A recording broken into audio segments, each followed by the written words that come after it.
Spado, and I'm the Accidental Gangster.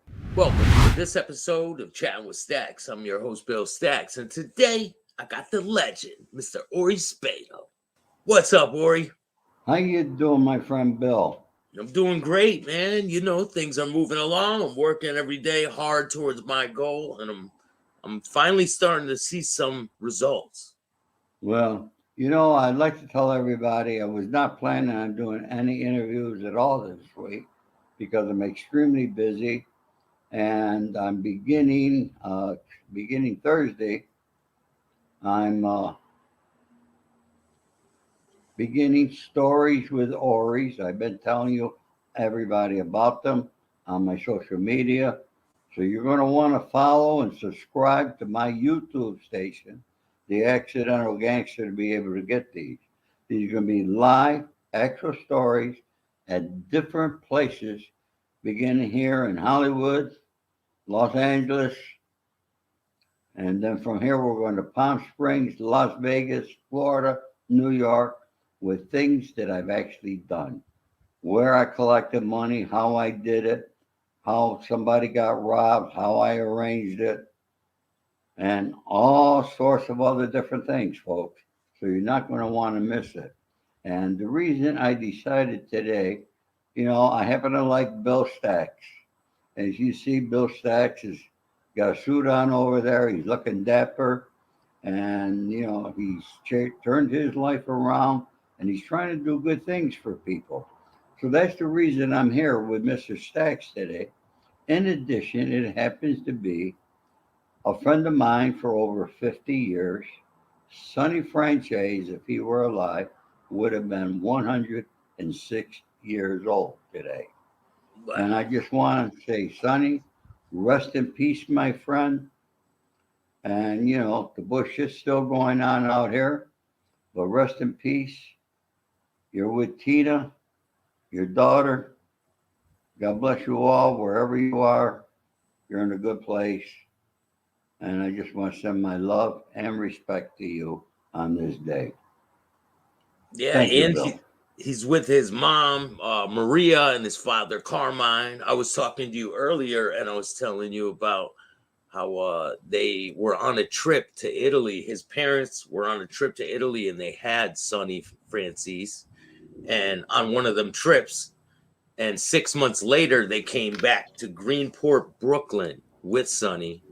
And Carmine owned a bakery, and his mother, Maria, gave Sonny the nickname Sonny. Yeah, there's a lot of history on Sonny. I was talking to Sonny up until a few days before he passed away.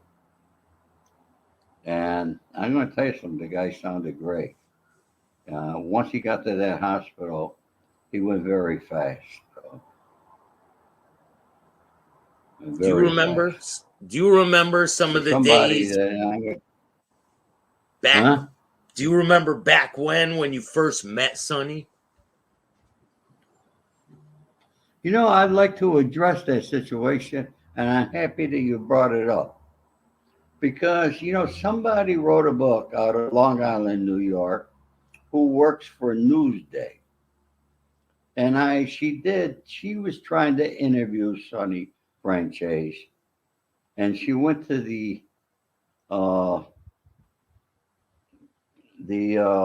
nursing home several times where Sonny was at and asked him questions. And I'm going to be honest with you. Sonny used to come and say, who the hell is this broad? All right. Now, do you think Sonny's going to talk to a cop and tell a cop what really happened? No. Nah. So you think he's going to talk to a reporter and say what really happened? Well, this reporter ended up writing a book. And it just came to my attention about 2 weeks ago. Now, I did purchase the book. But when I receive a book, the first thing I do is I look at the back of the book for an index. If there is no index, I do not purchase the book.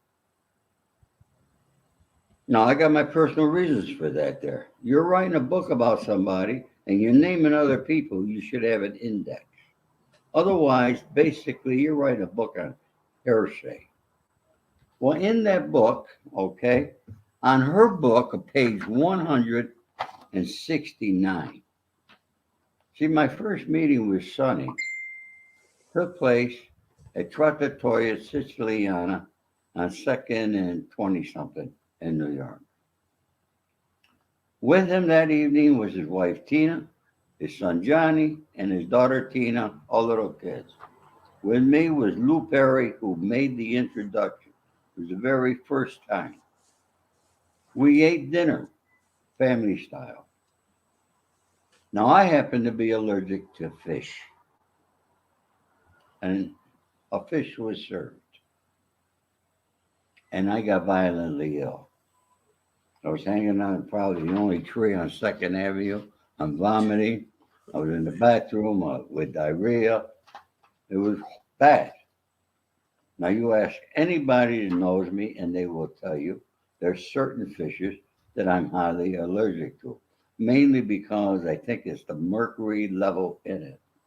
That's why when I do eat fish, but I only eat fish that comes out of the Pacific, particularly near the Hawaiian waters. Okay, it's much cleaner and had lower mercury content. But anyways, I got sick, and Sonny had two of his friends take me to the hospital. And his friends were Red Krabby and Johnny Irish Matera. They brought me to the hospital. I'll never forget it. After I got released, they brought me to my hotel. End of story. In the book, she writes down that Sonny says he never liked me. You got to remember, this is over 50 years ago. She's talking to a guy that's over 100. And and you think Sonny's going to tell her that he never liked me, but he was my friend for 50 fucking years. All right. And that he had them put a sauce on my fish so I would get sick. And he had his guys bring me to the hospital because he wanted to let me live. How ridiculous is that? That's on this woman. Her name is Sandra Petty. I wanted to address that, folks. That's what she put in the book, that Sonny put the fish in your meal. I only had three people, and probably the only three people who bought her book. Okay. She's hoping to get a movie out of it. So good luck. Right? If you want to know the true story, just like I just told it, you could pick up the book, The Accidental Gangster. It's available everywhere fine books are sold. You want an autographed copy, you can go to my website. I'll sign it and mail it to you. Let me grab mine. And in my book, there is a letter to Sonny Franzese. Okay? And Bill's got my book there. Okay? Thank you, Bill. So, did you talk to Sonny Franzese before any of this? Like, before you went out to dinner with him? Did you talk to him on the phone or anything like that? Or was that your first introduction with Sonny? Well, the reason that I met Sonny is in my book because a friend of mine was receiving death threats from somebody. And my friend Frank Russo told me I had to see Sonny Franzese about it, which I did. We whispered to each other that evening. I explained the situation to him. He said he'll look into it and get back to me. And he did. He got back to me the following week. He was calling my office. Of course, I wasn't there. He would never, in those days, Sonny never left his name or a phone number. Okay. He just hung up when they say I wasn't there. I was on my way back from Florida to New York with my lady became my second wife. And we took 2 weeks for that trip. We stopped at every stop sign to make love. Yeah. Those were the good days. I'm sure they were. And when I got back, that's when we had the meeting. And then we had a meeting at the Russian Tea Room. And it's all in my book. And you can get the whole story. And you can get the true story. So if you want to believe that girl, folks, believe her. I don't really give a shit. Did she ever Okay. reach out to you? My relation. Did she ever Who? reach That out to girl? you and try to talk? No, the writer. Did she ever try That to girl reach out? reached out to me. She did a live. She told me it was for Newsday. Okay. And she told me that it would be in Newsday. She sent the photographer here to film me right on my couch. And it was on a Sunday. And she said it was awesome. And then it was never a print article in Newsday, as she said there would be. But I try to remain friends. I try to be cordial. Look, the girl wrote a book. She's like everybody else, trying to make a dollar. You know what I mean? Trying to make a movie. Well, if you want to make a movie, you should be with me tomorrow. Because guess who I'm having lunch with?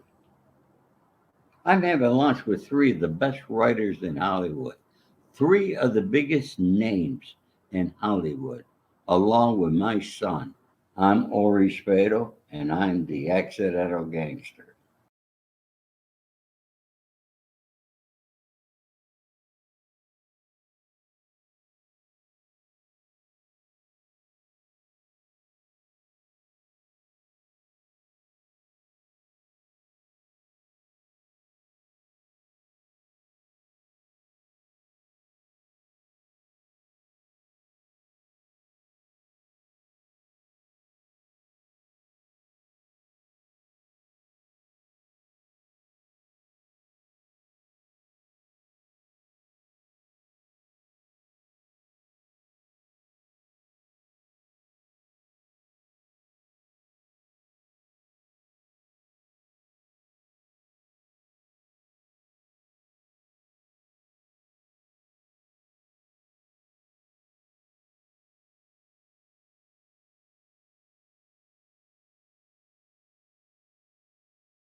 What's going on, everybody?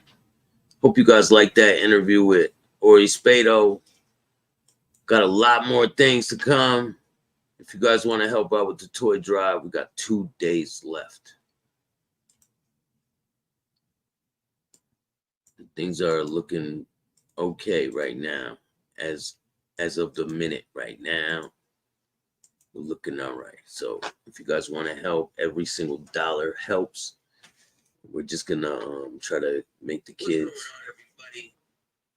We're gonna try to give the kids a good Christmas this year, like we do every year. And I'm gonna volunteer down at Brian's Angels this year. Shout out to Brian's Angels. Go check them out too. briansangels.org. And if you guys don't know, the reason why I do all this is to give back to the community. I was addicted to drugs for a long time, and I finally got my life together, and I want to show people out there that they can do it too. If you're out there struggling with drug addiction, just know you're not alone, and it gets better. Misery is refundable. I appreciate all you guys. We're about to hit 8,000 subscribers. I really never thought I'd see the day. We need 11 more subscribers to have 8,000. But I appreciate all you guys. I feel weird being on here without the camera on. So bam! No, let me shut that off. Hold on.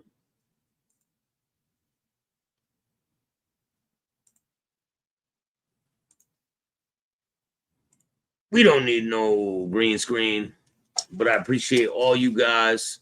We need 11 more subscribers, and we got 8,000. Can you imagine? But I appreciate all you guys, and keep watching. I'm going to be dropping a lot of content. I got Randy Couture interview dropping. You can see it right now if you want. All you got to do is join the members. But you guys have all been great. I've had an amazing year, and we're just getting started. And we'll see you guys tomorrow. Got a big surprise for you tomorrow. You guys been asking for it. So I'm going to give you what you need. See you guys soon.